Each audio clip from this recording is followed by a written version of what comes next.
Oi, eu sou o Gabi, tá começando um novo programa, um novo quadro aqui na 20 e poucos, que a gente vai falar sobre alguns temas relacionados à comunidade LGBTQIA+, e coisas que estão presentes aí na nossa sociedade pra gente aprender e se desconstruir cada vez mais.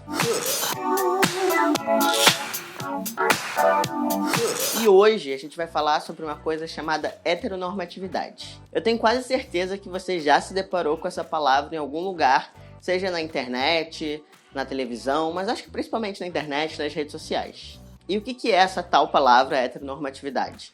Bom, essa palavra ela foi criada, digamos assim, em 1991 por um cara chamado Michael Warner, em um dos livros que ele escreveu sobre a comunidade queer.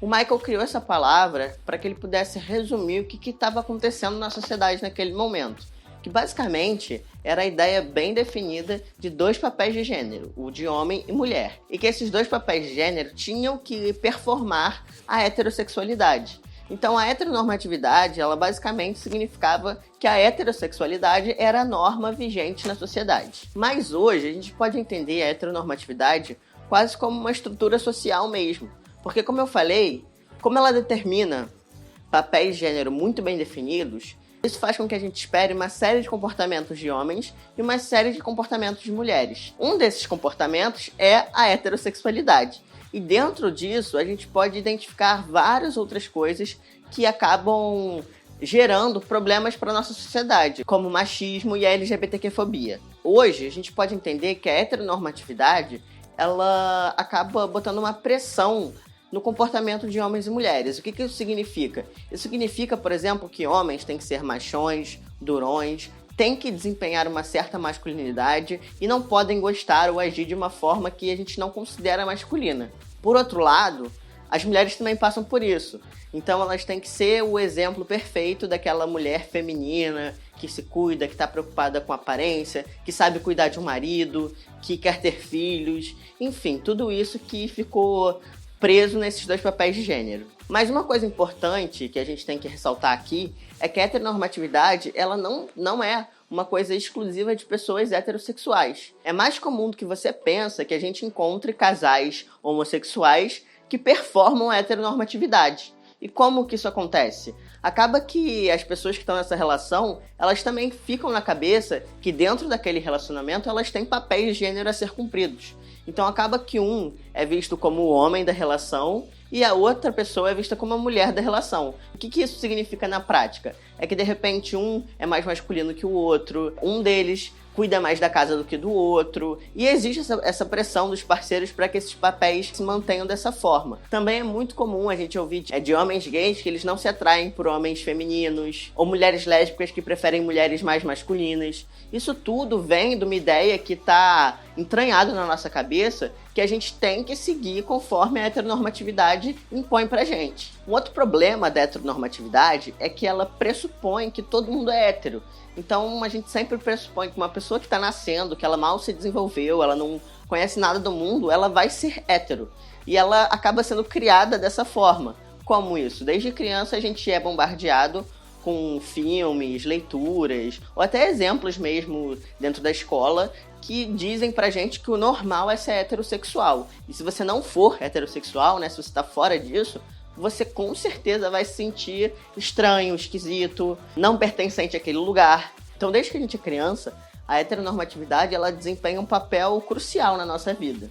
A heteronormatividade nada mais é do que dois papéis de gêneros extremamente bem definidos e bem delimitados, com uma série de comportamentos que esses dois gêneros têm que desempenhar.